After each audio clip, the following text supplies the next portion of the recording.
waaw mbokku téléspectateurs yi seetaan Afrique TV International si émission bi nga xam ne mi ngi tudd Bonne Action tey jii ñuy def benn spécial ak docteur Amane Niang nekk président l'ordre des pharmaciens du Sénégal mais nekk président du parti Bokk Pass Pass nekk si diwaanu Diourbel docteur gannaaw ba nu seetaanee rubrique de reportage bi nga xam ne population bi ñu bëri def nañ ko témoigner ko si yow rawatina ñi nga xam ne da nga leen di may ñuy toog ci buntu pharmacie bi.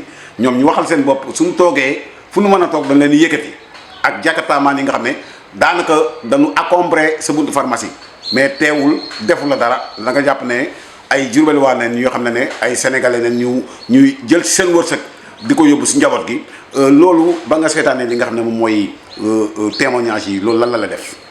oui merci beaucoup Cheikh Tidiane. Moi je pense que effectivement man daanaka toog même des pharmaciens woo ma ñoo xamante ne nii sax ñoo nekk ci situation bu gën a compliqué surtout am na ñoo xam ne nii daanaka ab dara la ñu fab samp ko ci seen buntu pharmacie mais comme temps bu gàtt la te boo xoolee population yi ndeysaan ñenn ñi dañuy jaay seen table boo ko doon évaluer du mat tax bu bari. da ngay gis ne ñii ñëpp ndeysaan dañuy reyante pour lu ñu yóbbu seen kër. ñu dimbale seen njaboot donc da ngay dem ba il faut que nga nekk seen place pour mën a comprendre et puis door a mën a xajoo loolu. mais sinon rek ça pose problème. mais il fallait que donc loolu bu amee aussi damay ñëw waxtaan ak ñoom sensibiliser leen ne leen ni fii pharmacie la ah bokk ñun ak yéen lu ngeen di jaay fii excuse-moi ay malades ñoo fiy dugg ay nit ñoo xam ne dañuy hospitaliser ñii dañuy feebar nekk seen kër. ñii dañuy ñëwal seen bopp ñii dañuy yónnee je pense que nañu jéem a bàyyi yoon boo xamante ni mën na fa jaar yéen aussi ngeen jàppalante seen biir pour véritablement ku nekk mën a xajal moroomam. je pense que mais loolu dafay renvoyer rek l'idée en fait l'impérieuse nécessité mooy taxawaayu dëkk bi quoi. nuñ ko war a mën a organiser ma jàpp naa ne ay nit. peut-être mën nañ bañ a tere sax kenn mën nañ bañ a tere kenn mu ñëw lal jaay fii wala mais quand même qu'on les organise quand même. ça c'est la moindre des choses mu am en fait une circulation fluide nit ñi fu mën a jaar foo nekk foo bëgg a jaar nga jaar fa et commerce bi également fu ñu jëlee par exemple ñetti nit wala ñeent ñu bàyyi ay allées yoo xamante ni nit ñi dinañu mën a dugg génn ainsi de suite et que du gêner kenn. je pense que ça aussi c'est un problème d'organisation. et loolu bokk na ci ay vision ak ay ambition yoo xam ne nii porté nañ ko et jàpp naa ni ne suñu yàlla dimbalee tey ñu am li ñuy wut mu jëm ci dëkk bi je pense que dinañu jagleel wàllu bu am solo lu jëm ci l'organisation des fêtes naka lañ ko war a dundee ak naka lañ war a mën a permettre quand même une libre circulation des populations aussi bien seen i biens seen i oto seen i lépp que accès bi dootul nekk difficulté ci kenn ku munti ne je pense que ça aussi c'est important. am na solo si émission Bonne Action bi rek moom moo waral tey jii sax ñu ñëw sa kër gis nañ ne chaque année dañ koy def ñoom seen 8e édition ndax docteur li nga daan def action yi nga daan def malgré que amoo benn poste de responsabilité boo xam ne c'est étatique loo xam ne sa ndombal tànk bu nu fal la waaye dañu forcer bay chaque année da ngay dimbale ñi nga xam ne ñooy population yi muy tabaski muy korité muy tamxarit muy màggal muy gàmmu da nga koy joxe sax ay paas ndax tabaski bi def nga action ndax ñi ko daan def. dem nañ fépp. waaye gisuñu kenn merci beaucoup. moi je pense que xaw ma naka nga def peut-être même ba am flair ñenn ñooñu ñuy def seede bi parce que comme donc émission la boo xam ne da ngay wër ci dëkk bi c'est ça qui a fait que donc nga am ci ay kii. ay sources nga am ci ay informations. mais tu sais Cheikh Tidiane man dafa am loo xamante ni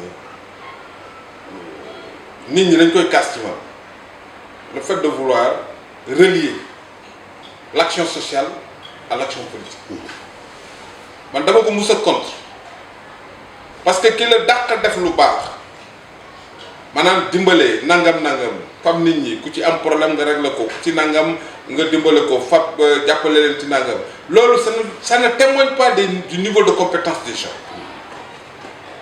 nit dañ lay dénk selon des critères valables dañ lay dénk ci sa xam-xam dañ lay dénk ci sa intégrité dañ lay dénk également ci sa possibilité ak sa capacité mën a jëlee liñ la jox nga jëlee ko point A yóbbu ko point B.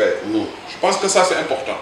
Mais maintenant quant à l'action sociale loolu yàlla subhanahu wa taala moo ñu ko njëkk a digal moo tax man jàpp naa ne ni moo tax des fois dama doon di am problème parce que nag naa la wax leen de billaahi tiitaroo moo ko maa ngi waat di sedd ci yàlla subhanahu wa taala lu waaye di def ci lu baax lu ne am naa yéene def lu ko ëpp ci moom lu waaye di def fii lu waaye di def ci lu baax rek jëmale ko ci action sociale jëmale ko ci population bi mën naa teg sama loxo waat ni ëppalewu ma loo may def ci lu baax xanaa kay lenn am yow nga fësal li ngay def man ma noppeek li may def te loolu moo bari te defe naa tey boo defoon tey un tour de micro wër ko ci lu bari ci ay bërëb danañ la seedeel sama jaxasoo ak ñoom mais loolu amul solo est-ce que politique a tax ma di ko def est-ce que payku sa borom laa ci wër wa ma anfaqtum min xayrin wa ma anfaqtum min xayrin dafa am nga parce que damay bëgg toujours di fàttali suñu borom xam nga yàlla dafa ne wa ma anfaqtum min shay'in fa huwa yukhlifuhu yàlla nee na lépp lu ngeen joxe lu mu bunti doon nee na man maa koy remplacer wa ma anfaqtum min xayrin yuwaffa ilaykum nee na lépp lu ngeen joxe ci lu baax également man maa koy ful man yàlla subhanahu wa taala kon yëkkati sa alal dimbali te loolu moo waral yàlla tànnal ñu juróom-ñetti xeetu doomu aadama nit couche de population yoo xamante ni dafa jaadu ngeen joxe seen azaka ci ñoom donc dafa am population boo xamante ni yàlla da koo xañ mais ci kaw mu jox obligation population bi mu wërsëgal mu jàppale leen moo tax mu ne wala yaqtalil ulil fadli minkum wa sa'atin an yuxtu ulil xurba wal masakin wal muhajirina fi sabilillah c'est-à-dire que yàlla dafa ne yéen wala yaqtalil ulil fadli minkum wa sa'atin yéen ñi nga xamante ni dama leen a wërsëgal dama leen a may ngeen am lu ngeen téye bu leen di bañ wala di négliger le fait que ngeen di jël seen alal di ko dimbalee ñenn ñi nga xamante ni nii an yuxtu ulil fadli an yuxtu ulil hurba ñi la jege wal masaakiina ak ñi nga xamante ni dañoo ñàkk wal muhaajiriina fi sabilillah ak ñi nga xamante ni nii mooy tey ñooy ñi taxawu diine te yàlla dogal amuñu kattan amuñu moyen yàlla moo tax mu ne wala yaqtalil ulil fadli minkum wa sa'atin an yuxtu ulil hurba wal masaakiina wal muhaajiriina fi sabilillah loolu c'est important donc yàlla subhanahu wa taala moi je suis suffisamment préparé pour mën a xam sama alal kan laa ko war a jox ak kañ laa ko war a joxe ak nu ma koy joxe donc yàlla moo ma ko njëkk a def obligation moo tax su feeti amee mënuma may ñëpp mais dinaa jéem a seet de manière symbole la quoi loo xamante ne nii dama koy jël bokk ko ak askan et loolu Cheikh bi ma koy def man maa ngi ubbi pharmacie en 1997 ici à Diourbel ça fait aujourd'hui 27 ans yow Cheikh Tidiane loolu du ñaari fan maa ngi waat di seede subhanahu wa taala am na fii ak i bërëb yoo xam ne ni yàlla boole na ma ak ñoom lu jëm ci ay daara lu jëm ci ay juma ak i jàkk ba ma yàlla dimbalee ma di taxawu leen fay seeni courant ndox ak lay bokk ak ñoom ci seen projet lu tabax seen projet ak seen vision ëpp na 25 ans musuma et il m'arrive des fois de le dire mais Cheikh Tidiane bu fekkoon tante ne action politique rek tax moom moo may def moi je suis pas maire je suis pas directeur je ne suis pas président de conseil d'administration je ne suis pas chef d'agence je ne suis que un Amadien mais également président de l'ordre des pharmaciens qui n'a rien à voir avec une promotion politique lii j'appartiens à une corporation ñu am ci man yéene am ci man gis-gis am ci man kóolute ñu dénk ma la ma ci war a reyante yépp doxal naa ko mais tey excuse-moi il y a des gens yoo xamante ni cette action tey bu ñu ko gisee ba muy fës c'est parce que dañoo dem ba nekk doom dara. mais ça c'est important de le préciser. bien sûr ñun man mosuma dox ci loolu. parce que man li may def yàlla laa ci jiital yàlla laa ci yitteel pay suñu borom aussi laa ci yitteel moo tax en fait il m'est extrêmement difficile de relier les deux actions l'action sociale par rapport à l'action politique. et loolu foofu aussi dama bëgg Sénégalais yi également ñu def ci très attention man en tout cas des trois alternances qui se sont réalisées au Sénégal amu ci benn alternance boo xamante ne li ko fondé dëgg mooy Sénégalais yi dañoo fal nit ki ndax alal. président Abdoulaye Wade en 2000 il a initié la marche bleue yor joxul kenn ñaari dërëm il a clairement déclaré que yorul xaalis bu mu defee sax campagne. loolu moom moo taxoon également Idrissa Seck avait initié la stratégie de la marche bleue ci la ñu wër di dox wër Sénégal et da boo seetloo sax léegi daanaka ñëpp noonu la ñuy campagne la marche bleue. bi Abdoulaye Wade pare c'est Macky Sall. Le président Macky Sall est venu ici sama kër gi loolu c'est important de le préciser. fii ma lay recevoir naa fi Khalifa Sall. recevoir naa fi madame Aïda Mbodj. c'est très rare que ici à Diourbel un acteur politique d'une dimension nationale ñëw fi te du ma am opportunité toog ak yow. parce que au-delà aujourd'hui ma koy sant yàlla subhanahu wa taala même su dul tey am ay nit yu ma wër wala muy l'action politique Cheikh Tidiane man je suis un bâtisseur wallahi je ne me vante pas. man damay fekk fu dara amul ma reyante jéem a wut ay pexe ba ñu def fa dara fii ma ne et je pense que cette ambition là elle est partagée par pas mal d'autres gens dama bokk ci ñi mën a liggéey Sénégal et loolu moo ma valoir ma mission de ma responsabilité de président de l'ordre national des pharmaciens tey foofu bu ñu fa duggoon je peux te tirer un bilan clair. Aujourd'hui nous avons une nouvelle loi qui organise la profession de la pharmacie. Tout le processus de révision des textes de loi c'est sous ma responsabilité. Le siège bi ñu yore nous sommes l'unique profession bu disposer d'un siège qui a une valeur de centaines et des centaines de millions soutenu par l'effort et l'engagement des pharmaciens. C'est en 2000 laa dem ñu occuper suñu siège aujourd'hui avant que je ne quitte yàlla dina ma dimbale ba ñu éponger l'engagement que nous avons vis-à-vis de la banque. Sur le plan national tey doo toog ci Sénégal te boo nee ordre national tout le monde connaît en quoi consiste l'ordre national des pharmaciens. Du point de vue de la représentation, du point de vue de la mission de santé publique, pour faire de telle sorte que les populations puissent disposer des médicaments de qualité. Moi je suis un bâtisseur. Wallahi billahi tiitaroo ma ko mais je suis un bâtisseur. waaw loolu yàlla moo ko dogal ci ñun lu ñu dugg lu ne ambition bi ñu ci am mooy lu ko jëmale ci kanam amuñ si beneen intérêt. parce que li yonent yàlla Shuayb bu waxoon rek. araaytum in kuntu ala bayyinatin min rabbi wa razaqani minhu rizqan hasana wa ma uridu an ukhalifakum ila ma anhaakum anhu in uridu illa islaha mastata'tu wa ma tawfiqi illa billah. man li may wut dëgg du ma ko sàkku ci kenn ku tudd yàlla subhanahu wa taala mais quand je fais partie d'une société nag lépp luy doxal société boobu dama war a jóg dox dem ci loolu mooy dëgg. et ce qui explique mon engagement politique parce que politique malheureusement y a beaucoup de gens dañuy toog sax ñëw na ma waaye Amar da nga war a doon dara ci politique nangam waaye da nga war a yore nangam mais man je suis tout à fait satisfait xam nga li tax. Cheikh Tidiane yàlla dama dimbale boole ma ak ay nit ñoo xamante ni dañu bokk pas-pas ci politique mais ñooñu tey maa ngi waat ne bu nit jore woon ay milliards wala lu mënti doon mënu leen jëlee ci fi ñu ne.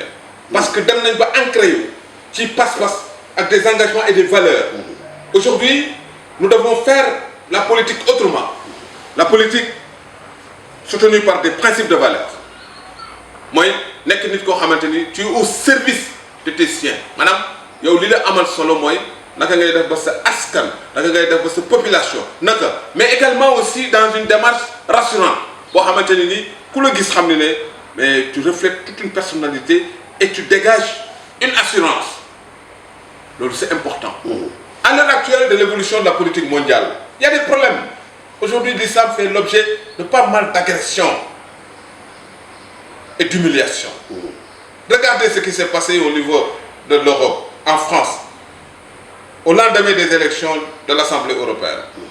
La Hamilton s'est remporté par la France, dignement représentée par le Rassemblement national. Mais aujourd'hui, regardez les projets de loi qui sont en vue, l'interdiction du voile, l'interdiction du halal, des mosquées qui vont être détruites, les musulmans persécutés, humiliés, empêcher les nuits de cette foi. Et quel est en fait le rôle de la République par rapport à tout cela? Notre parti, c'est important de le préciser, la République. Que va devenir la République française? Qui doit être une République d'intégration, une République de tolérance, une République vraiment d'acceptation de toutes les couches sociales.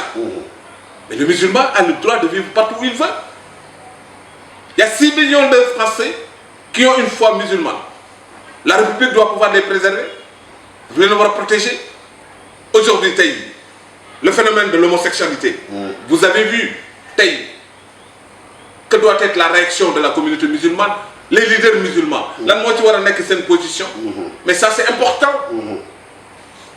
On doit apporter des solutions. Aujourd'hui, la souveraineté économique, la souveraineté alimentaire, la souveraineté pharmaceutique, la souveraineté sanitaire, mais tout ceci constitue des enjeux. Il faut être un leader d'un équilibre extraordinaire avec une expérience avérée dans la gestion des affaires. Aujourd'hui. Mais qu'est-ce qui fait que, même dans les contrats ou bien dans les conditions de financement de certains projets en direction de certains États, aujourd'hui, nous avons un soubassement qui tient compte véritablement de ces minorités-là, des préoccupations de ces minorités. On te dit que non, pour que le financement tel, il faut qu'on accepte voilà, un projet de loi pour maintenir ces minorités des genres-là, nous devons accepter dans les sociétés. Ça, c'est des problèmes. Mais il nous faut des leaders musulmans capables de porter effectivement ces projets-là et de les faire valoir.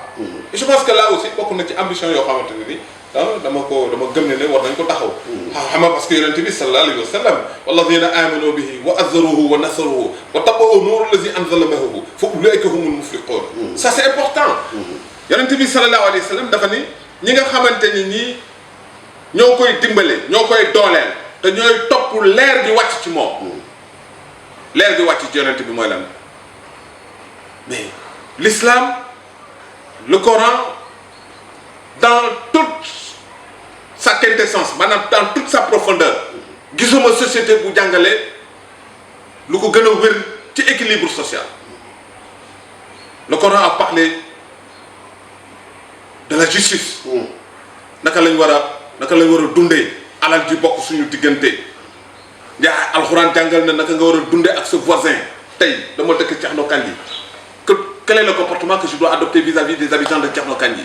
Mais ça également, c'est une exigence. C'est important. L'islam, l'islam le comportement que tu dois avoir vis-à-vis de tes parents. L'islam que boy dund ci aduna da nga wara am utile, da nga wara am njëriñ ci doom adama yi.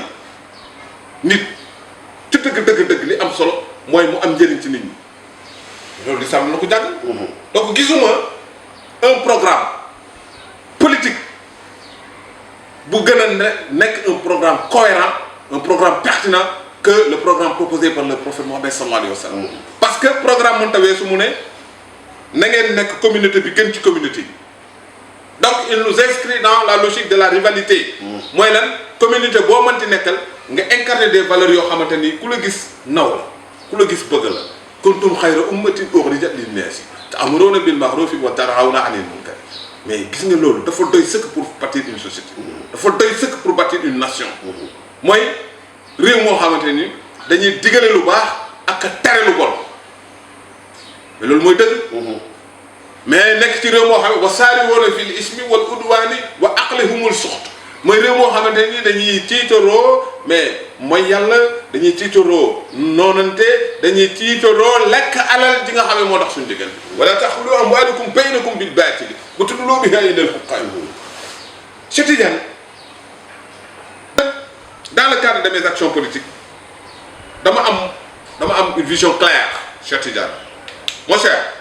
man li tax ma am une vision claire. mooy avant que nit di ma indiquer damay jéem a xool lan la ma yàlla digal ci par rapport ak doxalin bi. l'action politique que je devienne président que je devienne ministre que je devienne directeur que je devienne chef d'agence que je devienne chef président de conseil maa ngi waat ci subhanahu wa taala tey bu ma ko doonoon amul lu muy changer ci suma vie. man Amath. La politique ne peut plus rien me donner ce que ma profession ne m'a pas donné. C'est-à-dire que politique mënuma may lu ma suma profession may. politique mënuma may lu yàlla dogalut ci man. mais xam nga lan la nga ma politique di may mooy lii may def mu néew ci groupe bii l'action politique may ma étendre ko mu gën a sori l'action politique may ma gën a mën a bâtir l'idéal de société dont je rêve parce que nag man damay rêver quoi. I have a dream. lu Martin Luther King doon di wax. mooy loolu dafa important. It is so necessary to have a dream nit doomu aadama dafa war a am gént mooy nekk dans une société équitable. société bu jóg société boo xamante ne ni dañuy repousser la pauvreté société boo xamante ni dañuy dàq ñàkk xam l'ignorance société boo xamante ne ni dañuy respectante dañuy suturante. société boo xamante ni dañuy dimbalante suñu biir mais loolu c'est ça l'idéal d'une société. dañuy nekk dans une société boo xamante ni également qui garantit des conditions d'hygiène et de propreté. nit doomu aadama dafa war a dëkk fu set fu rafet fu baax foo xamante ne nii da koy may espérance de vie ci dundam. moi je rêve de tout cela. mais loolu nag omnibulé wu ma ba ma jàpp ne coûte que coûte su ma bëggee dara sur le plan politique dana ma jaral tey ma marchander samay principe maanaam li ma gëm. ma teggi ko wala ma topp ci nit ba jot ne moom moo may lii moo tax ma bëgg a am loolu. ça c'est pas Amath. macha allah daanaka l'émission tire à sa fin lan ngay piège une voix autorisée lan ngay dégg penc mi waaye am na loo xam ne aussi foog ñu laaj la ko muy li xew Palestine tey bésu jullit la bésu ét la moment bi ñu koy defee ñoo ngi rey ay jirim di rey ay xar. xam nga li ñu wax rek. wa hadayna ila bani israila fi kitaabi li tufsiduna fil ardi marratayn loolu demee ci suratul Israël yàlla bi muy wax di jàngal yonent bi sallallahu alayhi wa sallam lii xew tey Israël Palestine bañ ko koy jàngal bëri yàgg na mais julliti aussi nañu fàttaliku ni yàlla aussi wax na ñun bu yàgg wala tajidanna ashadda an-naasi adawa lilladina amanu yàlla nee na ñi gën a noonoo julliti mooy les juifs ak ñiy bokkale yàlla wala tajidanna ashadda an-naasi adawa lilladina amanu yàlla dafa ne al-yahud walladina ashraku ba ilaa yawmi diini du ñu bëgg jullit parce que jullit yi dañu nekk problème ci ñoom mais maintenant cela interpelle les musulmans par rapport quand même ak lan mooy nekk benn wa'tasimu bi hablillahi jami'an wala tafarraqu na ngeen nekk benn te bu leen tàqalikoo face à cela tey si en fait la Palestine bénéficie du soutien de toute la communauté musulmane engagée vers cela je pense que du am. Maintenant am na un fait boo xamante ne nii il me plaît de le relever mooy comment les juifs sont organisés. Les juifs sont très bien organisés en termes d'entraide, en termes d'orientation vers le savoir. boo leen xoolee ñoom foo leen d'ailleurs boo xoolee ci adduna bi outils yi ñuy utiliser ñu ci bari c'est les juifs qui sont propriétaires. Ils sont détenteurs de l'économie mondiale alalu adduna. La communauté musulmane li mooy koy dénk mooy ñu bañ di nekk toujours sur la défensive que ñuy apporter des solutions yoo xamante ni ce sont des solutions englobantes des solutions yoo xamante ni nii solution yu jëm ci solidarité yu jëm ci entraide yu jëm ci bokk pas-pas bokk ay convictions pour combattre li nga xamante ne nii moom mooy nekk en fait les facteurs agressifs de notre foi et de notre religion. Et je pense que ça, c'est également aussi. J'apprécie bien aujourd'hui la position du président Diomaye et de son équipe par rapport effectivement à l'engagement individuel. Aller dans et d'ailleurs c'est une continuité parce que le Sénégal a toujours reconnu en fait la Palestine comme étant un État. foofu lañ jëm si président Diomaye gis nañ ne ci élection yi ñu génn yéen bokk nga si ñu jàppale coalition Diomaye président ba tey ji yàlla def leen ñu toog si bopp réew mi lan nga jugé li nga xam ne mooy seen 100 jours yi nga xam ne toog neen ko si bopp réew mi waaye dund gi nga xam ne nit ñi moom nañ dem prôné pour ñu wàññi ko wàññi leen ko barke Demba Ndiaye mais promesse gënuñu ko ban jàngat nga si am. waaye man dama leen di féliciter parce qu'en fait c'est ça la mission républicaine quand on est investi d'un pouvoir vraiment de guider nga xamante ni da nga ñëw pour jiite aw askan da nga am li la motiver pour nga jiite ko da nga war a nekk ci loolu. Je pense que loolu moom mooy indi en fait la complicité qu'il doit y avoir entre en fait ñi lay diriger ak ñi ñuy diriger. Je pense que la baisse des prix des denrées de première nécessité dafa mës a nekk d'ailleurs même un slogan de campagne. amul ku nekk ci ñoom ku campagne koo xam ne def ko mais je pense qu'il y a des facteurs exogènes. am na ay facteurs yoo xamante ni ça ne dépend pas en fait du pouvoir. parce que quand tu n'as pas en fait une souveraineté économique une souveraineté alimentaire yow li ngay dundee lépp da nga koy jéggaane. li ngay dundee lépp ci ay yeneen réew et puis le cours mondial des devises. Le cours mondial du baril, du pétrole, tout ça, il faut que les facteurs également aussi. Il faut imposer à nous. J'ai l'habitude, si je la vie, il faut en fait la considérer comme en fait un trafic de circulation. Un trafic de circulation, moi, je suis allé à Dakar, il est 12h31, à Dakar. D'ici 14h, 14h on a à Dakar, 1h30. Alors, mais 14, 1h30, moi ça m'a yéné quoi. Mais le trafic de circulation m'a imposé, est-ce que maintenant je 1h30 ou 1h30? Parce que quand la circulation est dense, 48 mars, donc ce sera une remise en question totale par rapport à l'ambition pour moi de Dakar. Aujourd'hui, il faut des réalités internationales. Ce dont nous avons en fait, ce dont il est question, comment améliorer le pouvoir d'achat du Sénégal. Moi je pense que c'est la politique qui travailler que le Sénégalais, il y a le comme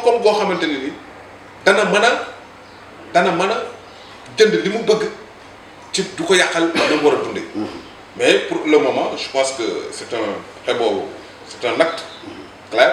On va voir est-ce que jusqu'à quel temps la va maintenir bonne période est-ce que d'ici 1 an 2 ans 3 ans est-ce que également aussi d'autres conditions mais sur ce plan je suis tout à fait d'accord. Mais j'avais en fait un souci à dire et puis vraiment c'est un appel que je lance aujourd'hui. Je pense que la coalition, moi je fais partie de la conférence des leaders parce que j'ai signé la charte concernant la coalition Diomaye au nom de notre parti. Mais en tout cas, je vais suggérer à ce que l'autorité républicaine donne de la conférence des leaders.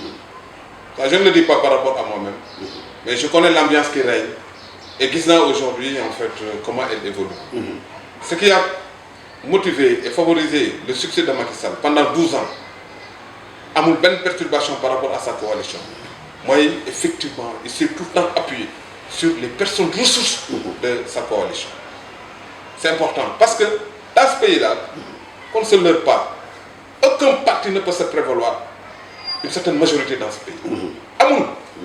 Réumi, quel monde peut conquérir, yow rek nga gagner. À partir du moment où tu donnes. Maintenant, tu peux avoir des proportions assez importantes, mais tu auras tout le temps le soutien de tous les autres. Moi, parce que la coalition Diomaye a eu la chance d'avoir véritablement réussi une dynamique. Il y a toutes les personnes ressources il y a toutes les compétences là-dedans. Je pense que war na ko mën a sukkandiku dëggal ko dooleel ko pour mu mun ko may lu muy gouverner dans une parfaite stabilité boo xamante ne nii parce que daa wax ne am na doomu aadama yoo xamante ne confier leen ak dénk leen ak liggéey loo leen dafa nekk gage de sécurité d'assurance vis-à-vis des populations parce que ce sont des gens yoo xamante ni mënuñoo ñàkk bañ a def résultat et là vraiment de féliciter véritablement ceux qui sont promus à des postes de responsabilité et di wax ne toujours je reviens à la République nañu éviter di def des confusions diw dañ ma fal waaye sama lépp jag na sama nangam je pense que c'est une trahison dañ la fal c'est par rapport quand même à une mission claire qui s'adresse à l'ensemble quand même du peuple sénégalais. Moi je suis pas d'accord et je l'ai tout le temps dit et je pense que j'invite également le président Diomaye à être beaucoup plus regardant par rapport à cela. Ku far ak yow ak ku farul ak yow. Une république on ne peut pas la gérer frictionner ko. République kenn du ko fractionner. Def ko ay comme li ñu naan ay compartiments. Voilà ki moo far ak man ki moo farat ak man nangam. Loolu tu dois aller au-delà. La République se gère à l'image d'une équipe nationale. Tu vas rechercher les compétences partout ak fu mu munti ne. Donc ce sont des gens yoo xamante ne nii ils sont contre toi wala nangam parce que ce qui compte c'est l'action républicaine. Je pense que loolu su leeree dara du yàqu. Maintenant bien évidemment soo gagné war nga ànd ak say nit ak lépp mais le fait d'afficher clairement que ku farul ak man doo fi tekki dara nangam wala ça je ne suis pas tout le temps je me suis tout le temps opposé quand même à cette stratégie et à cette façon de faire de Macky Sall et je pense que ce qui lui a valu le Sénégal c'est un pays ñun ñëpp a ko bokk la majorité aussi bien que la minorité qu'on se respecte qu'on évolue dans une dynamique boo xamante ni nii ku ci nekk li nga mën a indi apporter ko le Sénégal nga apporter ko leneen li ma ciy teg également aussi je pense que il est important que les Sénégalais nous accompagnent. Gis nga un régime bu mu mënti ne s'il n'y a pas en fait cet accompagnement du peuple et de sa population mais amul dara lu mën a réussir. Aujourd'hui dama gis temps yi à 2 jours 3 jours de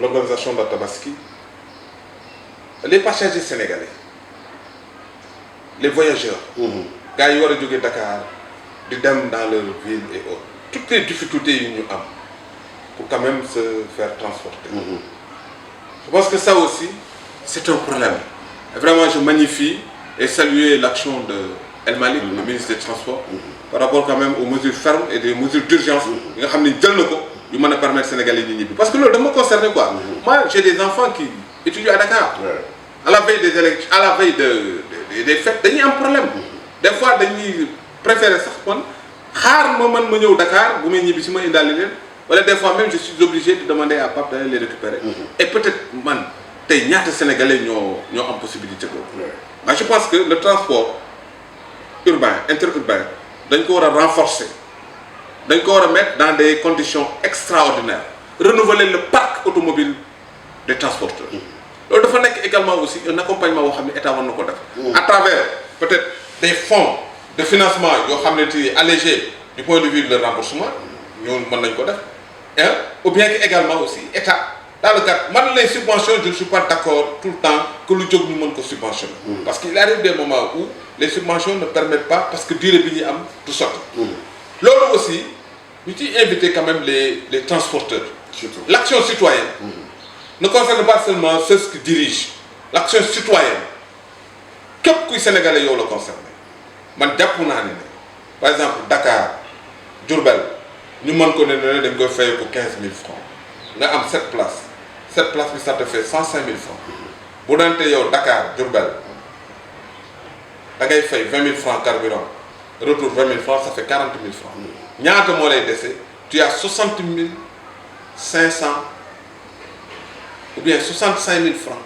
yu la dese pour que mu nekk marge je pense que ça aussi en tout cas c'est un peu trop prétexte bi ñu joxe dégg naa ñu ne suñu yóbboo du ñu am retour mais s'il le faut même s'il le faut mais ñu fay loolu nit ñi quand même aller retour mu nekk dans une marge boo xamante ne nii au moins mais c'est raisonnable. mais quand même am na yenn marge yoo xamante ni aucun état waru ko accepter. et je dis là où il y a l'absence de l'état l'anarchie va régner. fépp foo xam ne état amu fa anarchie désordre moo fay nekk. je pense que la présence de l'état aussi doit quand même se faire sentir partout pour que réew mi ñu mën ko doxal. et je pense que damay inviter population bi vraiment ce régime il vient d'être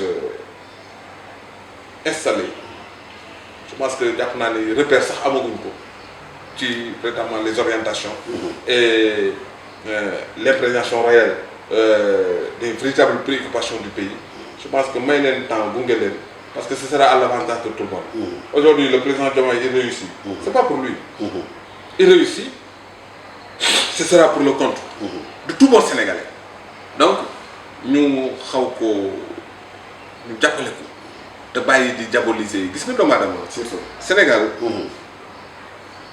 vraiment les réseaux sociaux là ñu ngi passer à côté de leur mission man vraiment damay gis ay nit naka la doomu aadama ak valeur ak dayo bi yàlla jox doomu aadama nga toog di live teg ci sa deru doomu aadama moroom ni yow di ko saaga di génne ay mbóot di wax lu bon ci moom je pense que loolu ci dëgg mën na ñàkk. également aussi nekk dans une campagne de déstabilisation de déstructuration de diabolisation vraiment de démystification de lu ci nekk loo xamante ne ni ba quitte à ce que di indi ay rapprochement wala di indi ay parallélisme di indi ay comparaison yoo xamante ne ni vraiment bokkul. je pense que ce pays si nous devons le faire ñii ils ne sont que des dirigeants ils sont à la tête ils n'ont que la coordination. c'est aux populations de donner le signal et la voie bi mën a permettre ce peuple là nekk sur les rampes de l'émergence. sur les rampes du développement. te am na ay comportements ay attitudes yoo xam bu ñu ko amee mais véritablement réew mi dafay gën a sooxe. moi je pense que y a du travail dans ce pays. y a du travail à Diourbel et war nañu gën a mën a reyante pour dans une action synergique et d'une symbiose tout à fait parfaite ñu am solo nga xamante ne ni vraiment ni ñu dimbali. am na solo docteur ñu bàyyi leen rek nga baalu ak penc mi rawatina population Diourbel bi nga xam ne tey jii ñëpp xam nañ ne kenn du la présenté waaye rawatina parti bi nga xam ne tey moom nga jiite muy parti Bokk Pas-Pas lan nga leen di dénk. li ma leen di dénk daal mooy Bokk Pas-Pas rek adduna moom li yàlla wax rek man jaahada fa innama yujahidu li nafsi yàlla moom nee na boo ko gëmee rek tox kenn mënut a tere nga am ndam maa ngi balu ax ñëpp di balu ax ñëpp et di wax Diourbel dëkk bu spécial la man Cheikh je te dis j'aime bien Diourbel parce que léeg-léeg niveau d'élévation yi ngay am niveau spirituel bi ngay am spiritualité bi ngay am lépp man en tout cas ni ma koy dundee ak Diourbel ni ma ko dundee ci benn dëkk. je pense que population de Diourbel ay jàmbaar lañu malgré toutes les difficultés malgré vraiment toutes les contraintes ak lépp mais ñu ngi continuer di adapté wu ci à Diourbel et je pense que ça aussi war nañ ci gën a mën a jóg accompagner leen yéen aussi la presse vraiment ñu ngi leen di jaajëfal parce que ay jàmbaar ngeen yal na leen yàlla gën a dëgëral surtout yow vraiment yaa ngi def liggéey bu am solo je sais pas lan moo la inspiré nga nekk fii mais en tout cas tu mérites le soutien moi je te dis chapeau et félicitations et yal na yàlla gën a mën a may yal na yàlla gën a may ndam et ba vraiment plateforme yi ngay animé plateforme yi nga xamante ni yëpp ñaa leen di gérer yàlla may la ci lu weesu sa njort en tout cas ñu ngi baalu ak ñëpp di baalu ak ñëpp di wax ne focus sur véritablement le demain le lendemain de Diourbel le devenir l'avenir de Diourbel cela nag ça veut dire que en tout cas li ma ci war rek ma jeexale mooy ñetti faay yi Sëñ Tuubaa diggale faay yu am solo la man daf may inspiré quoi Sëñ Tuubaa dafa ne ñetti faay yi nit ku ci nekk war nga ci am war nga ci bàyyi xel mooy fulla fayda ak farlu fulla fayda ak farlu xam naa nag damay bàyyi sa téléspectateurs yi wala sa auditeurs yi ñoom ñu toj lan mooy fulla lan mooy fayda lan mooy farlu c'est important ñetti ñii su ko nit ki amee rek je pense que dara ma manqué tu ko ci àdduna am na solo ñu àndoon ak moom docteur Amagna président l'ordre des pharmaciens du Sénégal mais aussi nekk président du